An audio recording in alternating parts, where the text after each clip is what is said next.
আসসালামু আলাইকুম, ঈদ মুবারক। ঈদ মুবারক এভরিওয়ান। এবছর ঈদটা আমার জন্য একটু স্পেশাল ছিল, কারণ ঈদের দিন ছিল আমার হাজবেন্ডের বার্থডে। এবারের ঈদের দিনটা শুরু হয়েছিল আমার এই ছোট্ট ট্রানজিশন ভিডিওটা দিয়ে, যেটা আপনারা সবাই দেখতে পেয়েছেন। আমার তো ভিডিওটা খুবই ভালো লেগেছে। এইদিকে আমরা মা ছেলে রেডি হয়ে চলে যাচ্ছি মালতি মাসির বাড়িতে। মাসিমণির বাড়িতে প্রতি বছরই ঈদ পার্টি অ্যারেঞ্জ করা হয়, যদিও এবারের ঈদ পার্টিটা একটু ছোটখাটো পরিসরেই ছিল। বড়রা সবাই আমাদের আগেই চলে গিয়েছিল।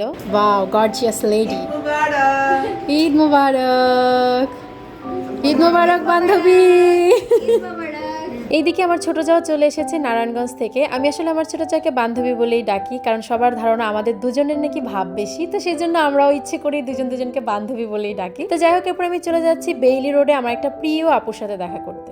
হাসাহাসি করো, হাসাহাসি করো। এই হচ্ছে আমার প্রিয় মিশু আপু। মতলবের যারা আমার ব্লগগুলো দেখেন তারা হয়তোবা চিনেন মিশু আপুকে, দ্য ওনার অফ ময়ূরাক্ষী। আপুর খুব বড় একটা শাড়ির বিজনেস আছে। বিয়ের পরে এই নিয়ে সেকেন্ড টাইম আমার মিশু আপুর সাথে দেখা হলো। আর দুলাভাই তো চমৎকার একজন মানুষ, কি বলবো আর দুলাভাইয়ের কথা। এই যে আমার বিদেশি ননদিনীর সাথেও তার ভাব হয়ে গেছে। মিশু আপু আর আমি আসলে একসাথে গান শিখেছি, সেই থেকে আপুর সাথে আমার পরিচয়। প্রায় 16-17 বছর পর আপুর সাথে আমার দেখা, তারপরও কোনোভাবেই মনে হয় না যে আমাদের দীর্ঘদিন দেখা হয়নি। থ্যাংক ইউ দুলাভাই, থ্যাংকস ফর দ্য ট্রিট। আমরা আসলে প্রায় 1.5-2 ঘন্টা একসাথে গল্প করেছি, অনেক প্ল্যান করেছি, অনেক মজা করেছি, অতীতের অনেক কথা শেয়ার করেছি। Thank you so much. বকবক করতে করতে কোন দিক দিয়ে যে 2 ঘন্টা পার হয়ে গেছে বুঝতেই পারিনি। তারপরে আমরা বাসার উদ্দেশ্যে রওনা দিয়ে দিলাম। রিকশায় উঠলেই আমার মনটা ফুরফুরে হয়ে যায়। তো যাই হোক, বাসায় এসে আমরা ডিনার করতে বসে পড়লাম। রোস্ট হচ্ছে আম্মুর রান্না করা। হ্যাঁ,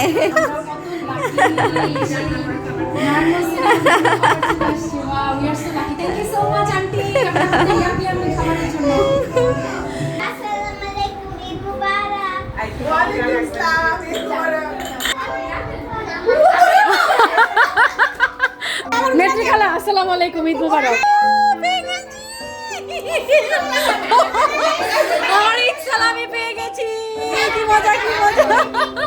ডিনার শেষ করে সালামি নেওয়ার পর্ব শেষ হয়ে গেল। এরপর দুবাই থেকে ভিডিও কল চলে আসলো। আমার হাজবেন্ডের বার্থডে কেক কাটা হচ্ছিল।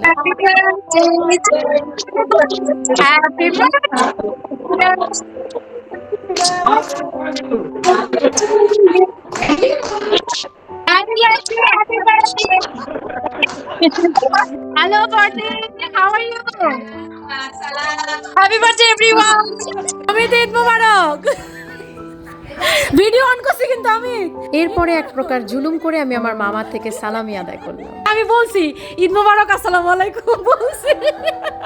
থ্যাংক ইউ অমিত, বাবা জীবনে প্রথম তোমার থেকে সালামি নিলাম। তারপরে শুরু হয়ে গেল খেলাধুলার পর্ব। এদিকে চাইনিজ হুইসপার চলছিল। চাইনিজ হুইসপারের পরেই শুরু হয়ে গেল পিলো গেম। আমরা আসলে অনেক মজা করি প্রতিটা ফ্যামিলি প্রোগ্রামে। যারা আমার ব্লগগুলো রেগুলার দেখেন তারা হয়তো বা জানেন।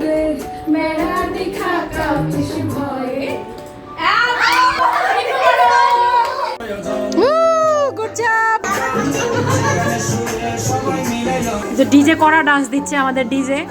ওয়াও ওয়াও, ডিজে জোস হচ্ছে, জোস। ডিজে কিন্তু ফাটিয়ে দিচ্ছে ওইদিকে। এরপরে মা সবাইকে উপহার দিল আর ঈদ সালামি দিল। তো আমরা আসলে অনেক মজা করেছি সেদিন। এসব রংঢং করতে করতে রাত 2টা বেজে গেল। এরপরে সবাই মিলে হাঁটতে হাঁটতে বাসায় চলে আসলাম। রাস্তা এত ফাঁকা ছিল, একটু ভয়ও লাগছিল। Eid is over. তো এই ছিল আমাদের ঈদের দিনটা। ভিডিওটা কেমন লেগেছে অবশ্যই কমেন্টস করে জানাবেন।